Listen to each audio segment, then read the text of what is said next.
Hello friends, my name is Aubrey. Welcome back to my channel. I'm so happy to have you all here with me today. So I apologize that last week's video was so short and that we didn't get to go through all of my priority autumnal reads for my fall TBR, but we're going to remedy that today. So I'm finally done dog sitting. My aunt and uncle got back at like 2:30 in the morning this morning, and so they are home, so they are with their little babies and can take care of them. But I'm taking the opportunity of having a free evening to go ahead and film this video. So as I said, today we are going to go through all of my priority books for my fall TBR. So these are books that give me just a very autumnal feeling, whether because of the subject matter or the setting or just the overall vibe of the plot or the cover or something. Just generally books that I think I will really enjoy reading during the fall, and these specifically are the books that I am currently most excited to read during the fall. Is this an ambitious TBR? Probably, because honestly, my reading this year has been pretty inconsistent just because of life, and so I don't know if I'll be able to get through all of these. This month and August in particular, I did not read much at all, but I am still very excited to read these, and I feel like these are going to be the ones that I gravitate most towards during this season. So I did want to go over them, even though we already are a couple of weeks into September. So starting off with the first book that I have here, I have A Traveler's Guide to the Lucky Griffin, Recipes and Regalings by Stephen Warren and Mimzee Catron. It comes in this absolutely beautiful slipcase, and it just sounds so cozy and delightful. I'm really excited to read this one. I've had it for a little while in my library, and I just really want to try it. I don't think there is a... Okay, yes, here you go. Welcome to the Lucky Griffin, the most magical tavern in the Crossroads. We've been expecting you. Your quest is simple. Keep this book safe. What you're holding is a journal unlike any other. This book will reveal some of the tavern's history as well as scraps of insight on mine and Minthee's origins. There are even some personal notes from the others that call the Lucky Griffin home. Signed, Quincy. Over the centuries, this collection of tales has become a bit much for Quincy and me to remember. So we're sharing with you a few of our secrets and inviting you to learn some of our favorite recipes. Signed, Mimzee. So yeah, this sounds like it is a book of like stories and recipes that take place in this tavern called the Lucky Griffin Tavern that is run by Quincy and Mimzee.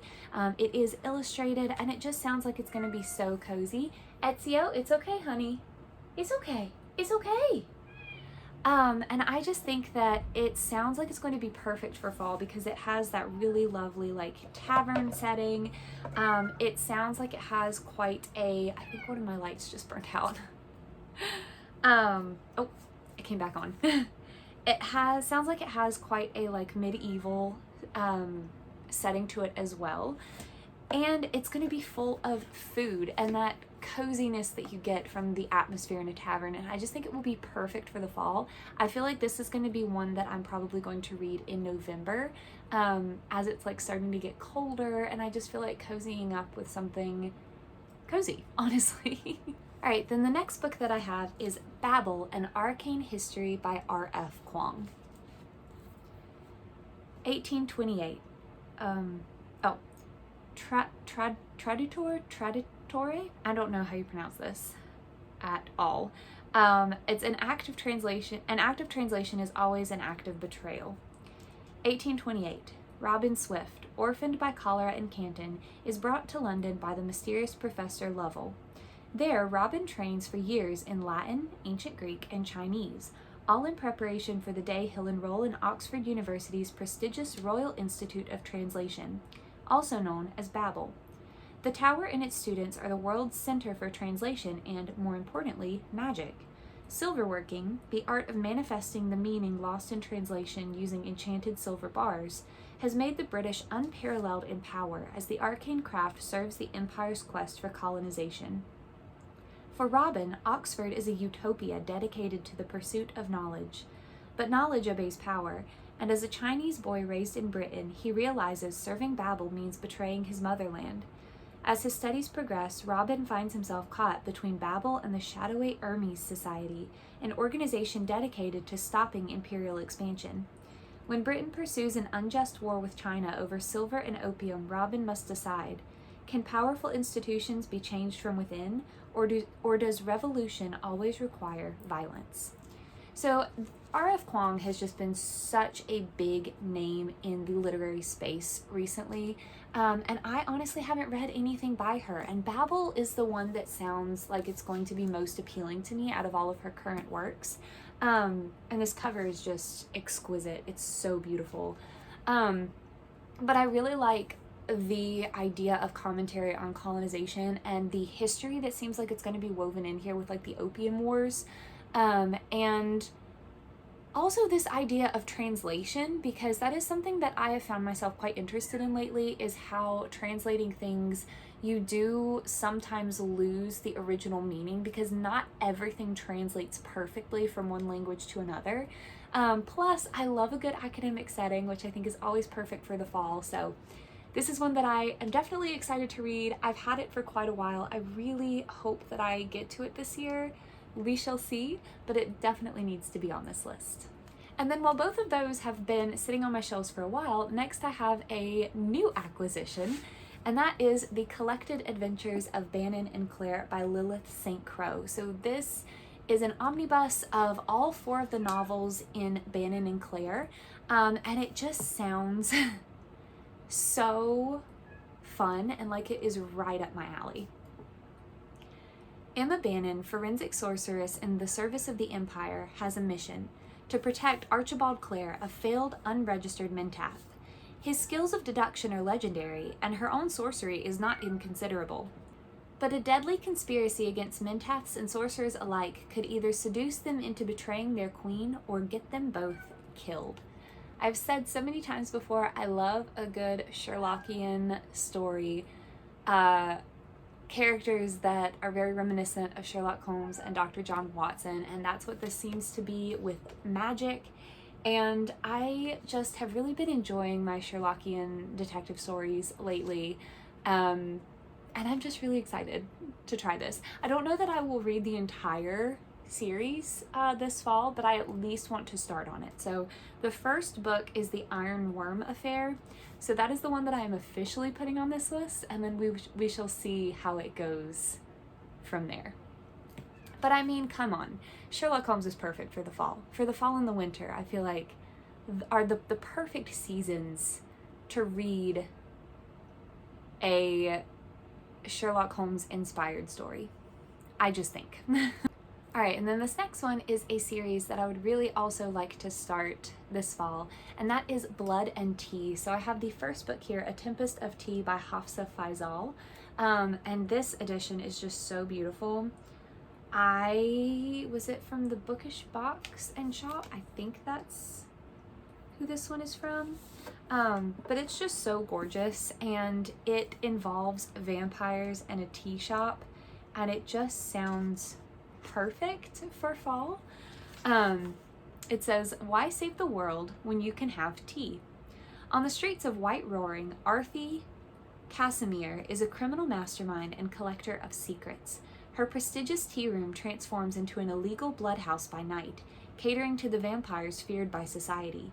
But when her establishment is threatened, Arthi is forced to strike an unlikely deal with an alluring adversary to save it, and she can't do the job alone. Calling on some of the city's most skilled outcasts, Arthi hatches a plan to infiltrate the sinister, glittering vampire society known as the Ethereum. But not everyone in her ragtag crew is on her side, and as the truth behind the heist unfolds, Arthi finds herself in the midst of a conspiracy that will threaten the world as she knows it. So this just sounds delightful. We have a heist, we have conspiracy, we have vampires, tea houses. I mean, a ragtag group this like these people who are outcast by society coming together, possibly a spy or a traitor in their midst. I mean, it just sounds perfect for fall. I think it is going to be so atmospheric. I hope it is going to be so atmospheric and that I'm really going to love it. And I know the second book, I can't remember if it's already out or if it's coming out soon. I want to know if the Bookish Box and Shop is going to do a matching edition for the next book, because they really need to. It really bothers me when people put out special editions and don't make matching sets for the series. I know that that's like such a superficial problem to have, but it does bother me. So fingers crossed that they will, but either way, this is definitely on my list for the fall. I just think I love a good vampire story, and this one just sounds like it's going to be really fun and really atmospheric, and I really hope that I like it. Next, I have a book that I have actually started in the past and then did not finish, and that would be Dead Poets Society by N.H. Kleinbaum. This is based on the movie by the same name, which was written by Tom Schulman. I love the movie Dead Poets Society. It makes me cry every time I watch it. And I got this little book because it is a novelization of the movie. And I thought it would be really fun to read it. And obviously it needs to be read in the fall because, again, it has that very academic setting. It deals with literature and, you know, poetry, and it just really fits, and that private school academic setting as well, and it just really fits, I think, autumn. I mean, even the picture that they chose, the screenshot they chose for the front cover is just very autumnal. However, I did start this several years ago and I just never finished it. I think part of the reason is I just knew what was coming, and just emotionally I didn't want to progress in it, to read it in novel form. But I do still really want to read this, and I think that it'll be nice, well, nice, heart-wrenching, but an enjoyable experience nonetheless to get back into a story that I love in this different format. And I really hope that the novel is as good as the movie. I don't know if it will be, but I hope it will be. And I expect tears. I expect lots and lots, copious amounts of tears. All right, and then this next one I have is The Forgotten Witch by Jessica Dodge. And this book is absolutely gorgeous. And I just think that it sounds like it's going to be so fun. I don't know if this one has a blurb in it, and to be honest, I don't remember enough about the setup to give you guys a good summary. It does not have a blurb in it. I'm trying to remember what I can tell you. We have witchcraft. I think it sounds like it's going to be really, really cozy. Yeah, that's about all I can remember, honestly. And I do remember that when I read the blurb, I was really, really interested. Like, it really got my attention. So just, even though I don't remember a lot of the details, I do remember that. I do think it takes place in Scotland, like maybe on the moors or in the Highlands. I don't know. I just think it's going to be a nice, witchy book with a beautiful, misty Scottish setting for the fall. And sometimes that's all you need to know, honestly. And then next, I have the first book in I guess it's a duology. Because they are set in the same series, by one of my favorite authors, and that is The Bone Key, The Necromantic Mysteries of Kyle Murchison Booth. This is the first book in the Kyle Murchison Booth series by Sarah Monette, who uses a pen name when she writes a lot of the time now, and that pen name is Catherine Addison. Catherine Addison is one of my favorite authors. I adore The Chronicles of Ozreth, which starts with the Goblin Emperor. It is one of my favorite series. I adore The Angel of the Crows, which is a standalone that she wrote, a very Sherlockian inspired story. also, might I add. And when I finished, or when I caught up, because I refuse to believe that it's done, when I caught up with the Chronicles of Ozarth earlier this year, I was really sad because I was like, I don't have anything else currently in my library by this author to read. And I need more of her character work, of her settings, of her world building. And then I found this series because I was looking up trying to figure out what of hers I want to read next. And I had never heard of this one. And it sounds so interesting and so kind of creepy. It sounds perfect for fall, honestly. The dead and the monstrous will not leave Kyle Murchison Booth alone, for an unwilling foray into necromancy has made him sensitive to, and attractive to, the creatures who roam the darkness of his once safe world. Ghosts, ghouls, incubi all have one thing in common. They know Booth for one of their own. These 10 stories draw Booth from the safety of his work as a museum archivist into the darkness, both of the supernatural and of the human psyche, where he will find answers to mysteries unsolved for decades and learn truths about himself he would rather never have known. So yes, this is a collection of 10 short stories following this character, but there is another really, really small, I don't know if it would count as a novella or a novel, that is like a follow-up to this, it's a self-contained mystery that he is involved in. And I just think it kind of gives me supernatural vibes in that we have all these different creatures and like mysteries and human darkness being involved, and I don't know, but also with like this very academic main character who really didn't mean to get mixed up in all of this. And I'm really interested. I'm also really interested in seeing how he is like attractive to these creatures and like how he is maybe becoming a part of their society. I don't know. I'm very intrigued. I love this author's, like I said, character building and world building and just everything. Her prose, the way she writes. And I hope, because I think this one is an earlier work of hers, I hope I love it just as much. I think it is going to be quite a bit creepier than the other things I've read by her. Oh, it's dedicated to H.P. Lovecraft and M.R. James, so that I think should tell me something. But anyway, I'm very excited to try this and to read more of this author's work, and if I love it, then I may go directly into the sequel as well. Then we move from the spooky back to the cozy because the next book that I have is Legends and Lattes, the first book in the series of the same name by Travis Baldree. Yes, I am a person who has not read Legends and Lattes yet, but I really want to because I love a good cozy fantasy. I love a good cafe, food-based setting, so hopefully I'm gonna like this. After a lifetime of bounties and bloodshed, Viv is hanging up her sword for the last time. The battle-weary orc aims to start fresh, opening the first ever coffee shop in the city of Thune.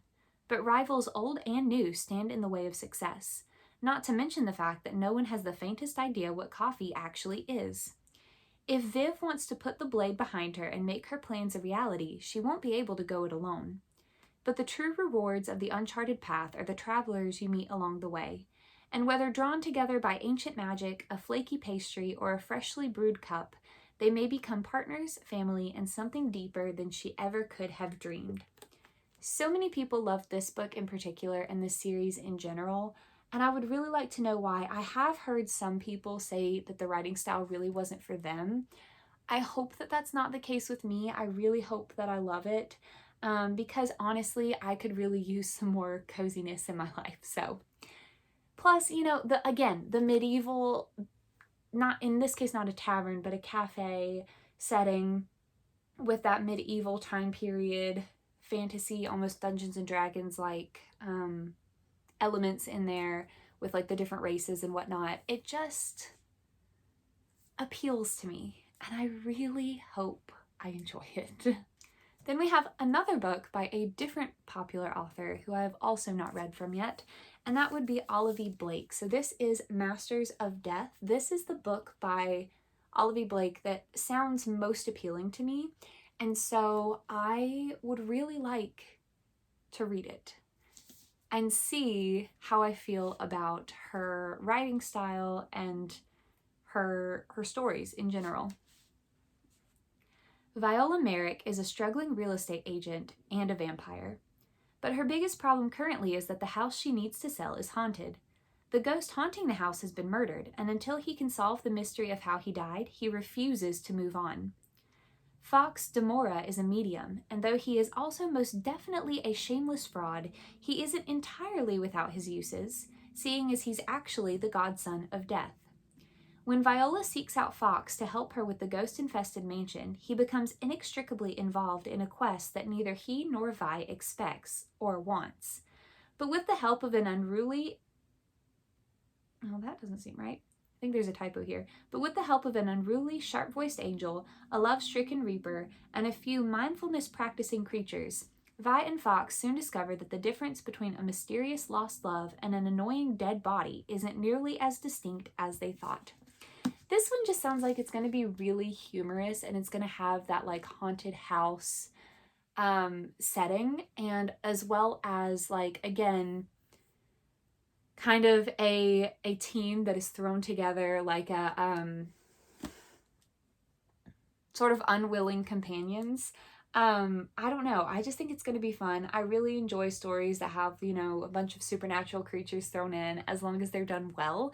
And I really hope that that's going to be the case here. And I really hope, like I said, it's going to be kind of lighthearted while still having that really nice, spooky sort of Halloween feel to it. So that is my hope here. That is why it is on this list. It was actually on my list last year and I just didn't get to it. So it has made a return. Maybe this will be the year. Then we have the first manga on this list, and that is Phantom Tales of the Night Volume 1 by Matsuri. Your secret now belongs to me. Welcome to Murakumo Inn, a curious establishment that opens its doors to the troubled masses, human or otherwise. But the equally curious innkeeper takes compensation only in the form of one's deepest secrets. Who will come calling today? So I don't really know much about this. I did kind of flip through it a little bit. I bought this several years ago now, and actually I think it was on my autumn TBR last year as well. And it does look quite spooky and mysterious, and like it has some maybe body horror elements in it. So we shall see. I just think the art is also absolutely gorgeous. I mean, it's so pretty. The level of detail and the way that they use color in these covers. The others are just as beautiful. I only have volume 1 because this is one that I want to make sure I'm going to like and enjoy before I buy any further volumes.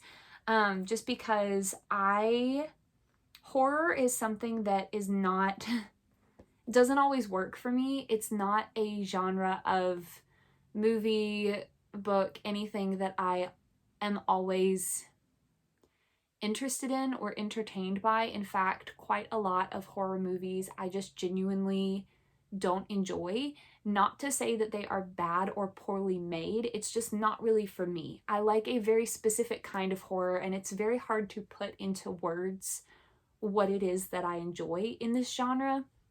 There have been a number of things that I have liked, but it's hard for me to explain what I like and what I don't when it comes to horror. So that being said, this is one that I really want to make sure I'm going to enjoy before I invest any more money into the series.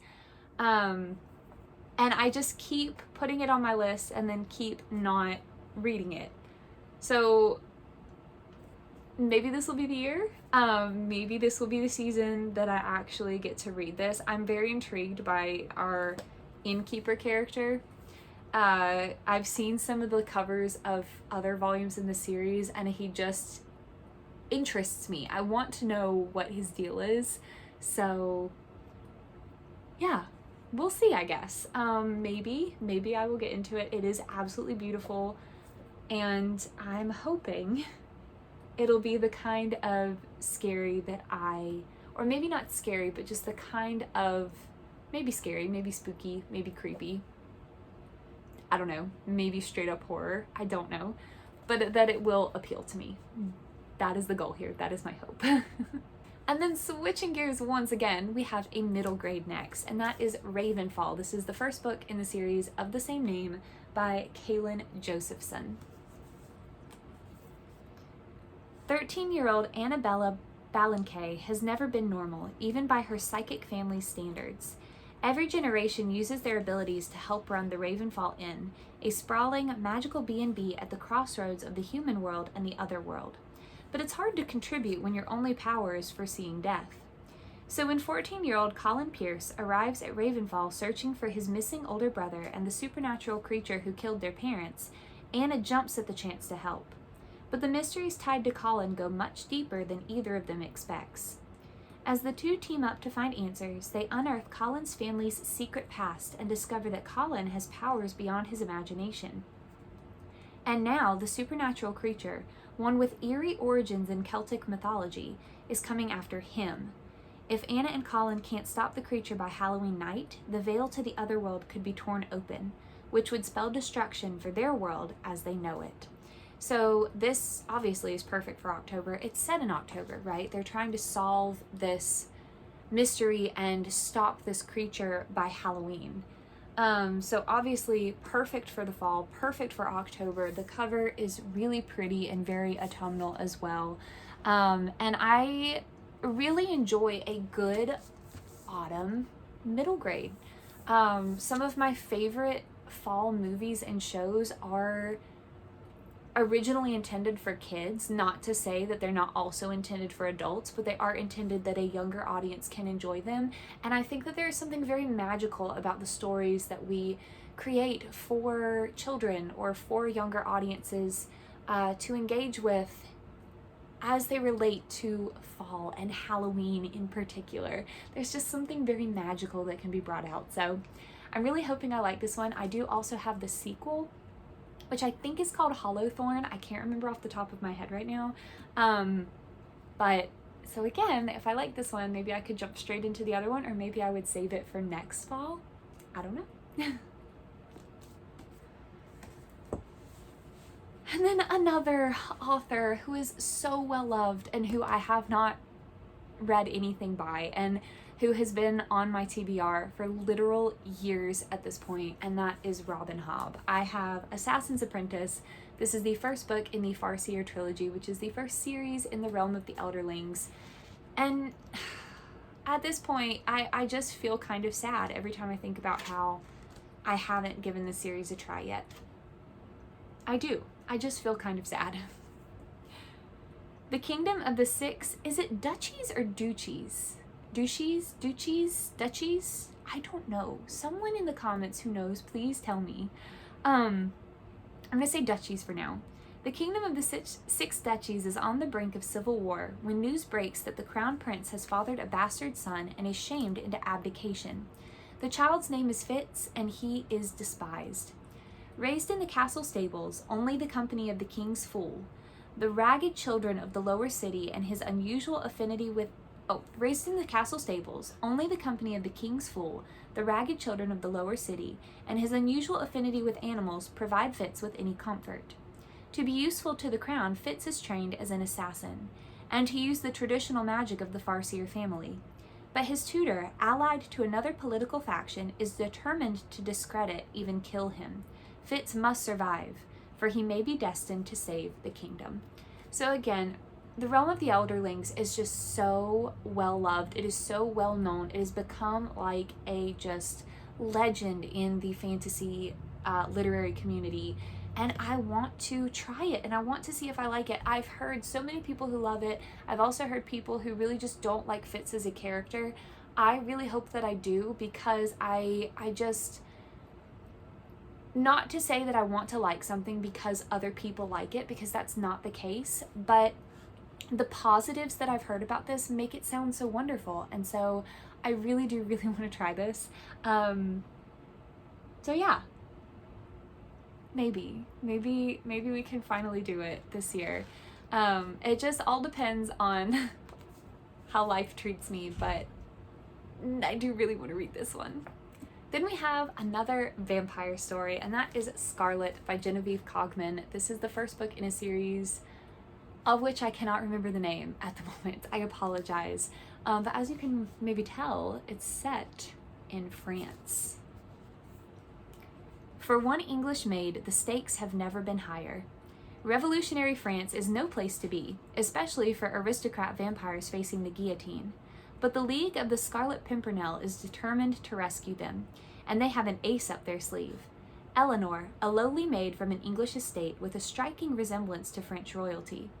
For Eleanor, the League and its legendary deeds are little more than rumor, until she's drawn into its most dangerous plot yet. The mission? Travel to France in disguise, impersonate Queen Marie Antoinette, and rescue the royal family. If they succeed, it'll be the heist of the century.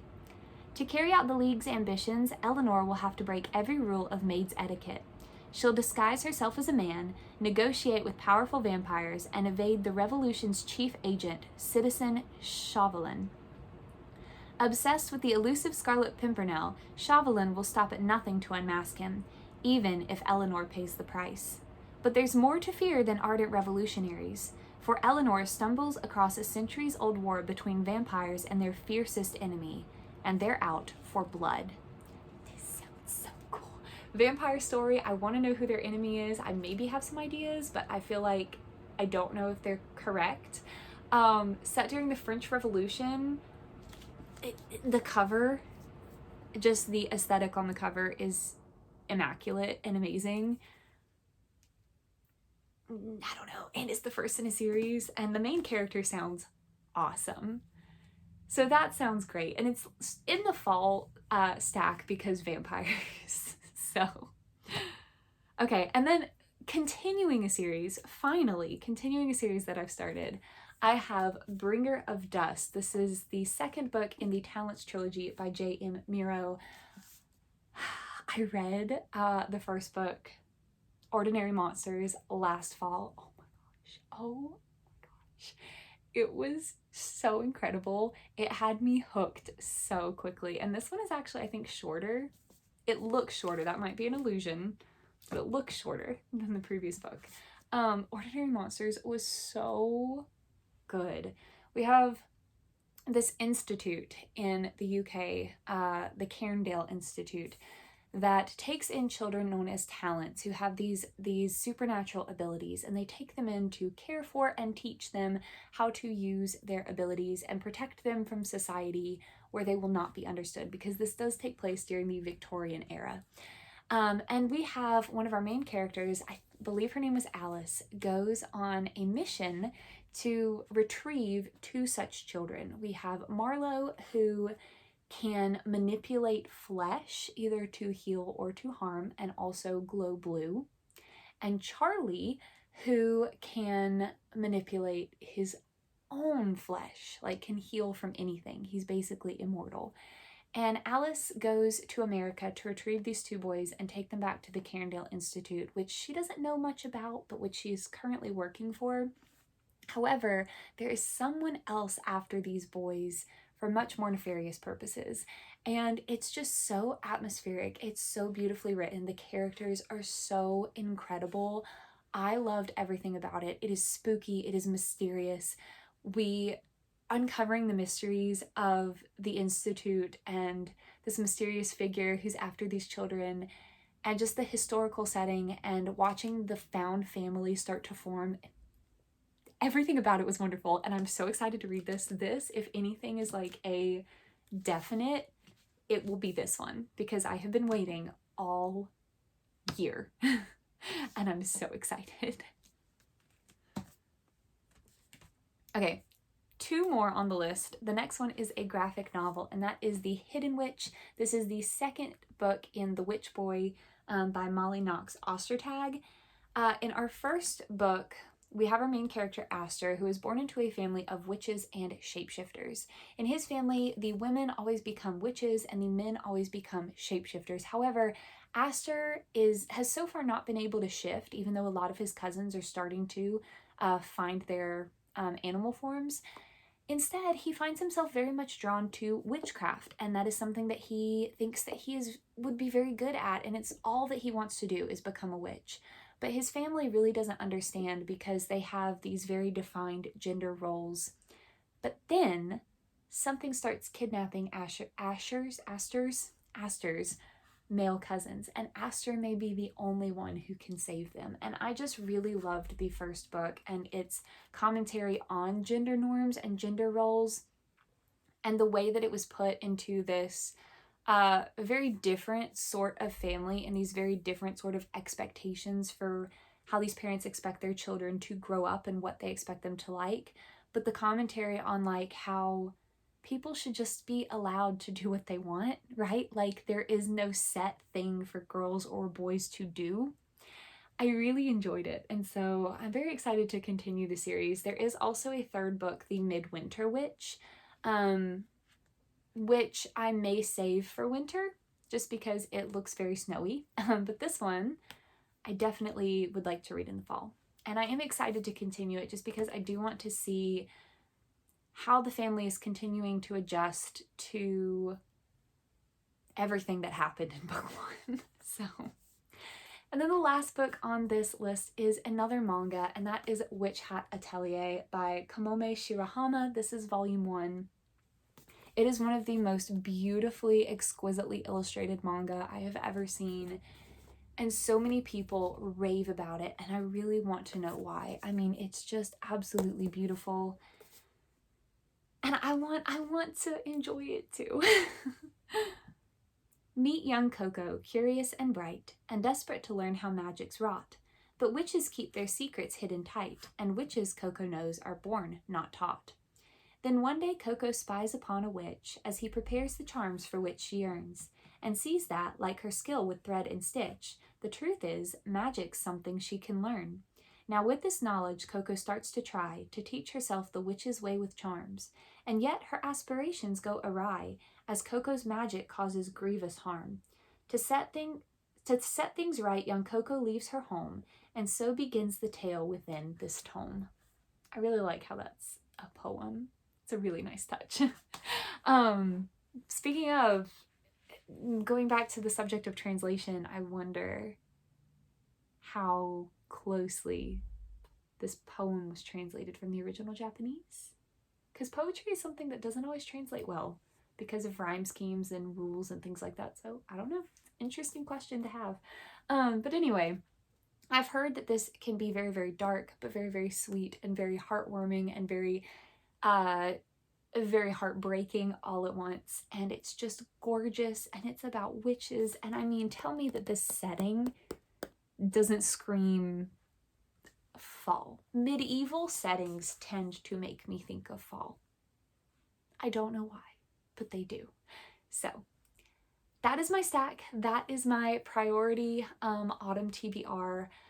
I really hope I have time to get to a lot of these this year. It's just going to be a matter of how life goes in the next few months. But nevertheless, I am excited for every single one of these, and whatever I get to or don't get to, I'm sure that I will enjoy myself with my time with each of these. So yeah, I would love to hear what books you're planning to read this fall, or if you have any recommendations for me to add to my fall TBR.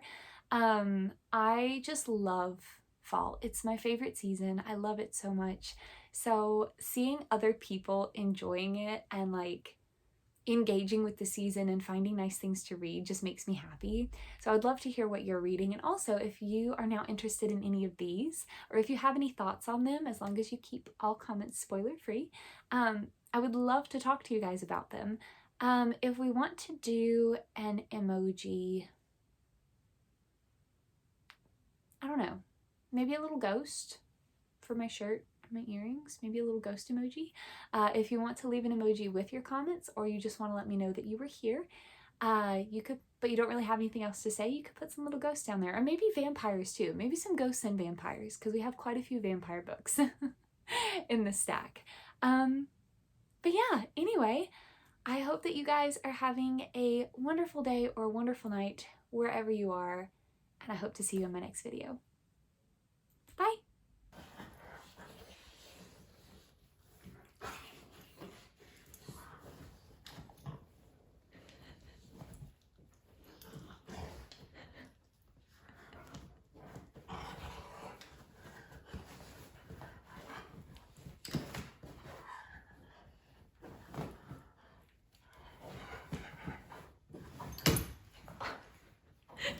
Mimzee.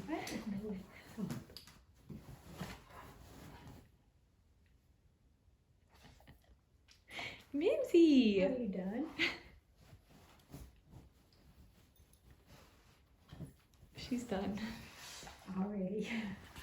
What was that? She's getting it ready. Cricket. Cricket. Cricket.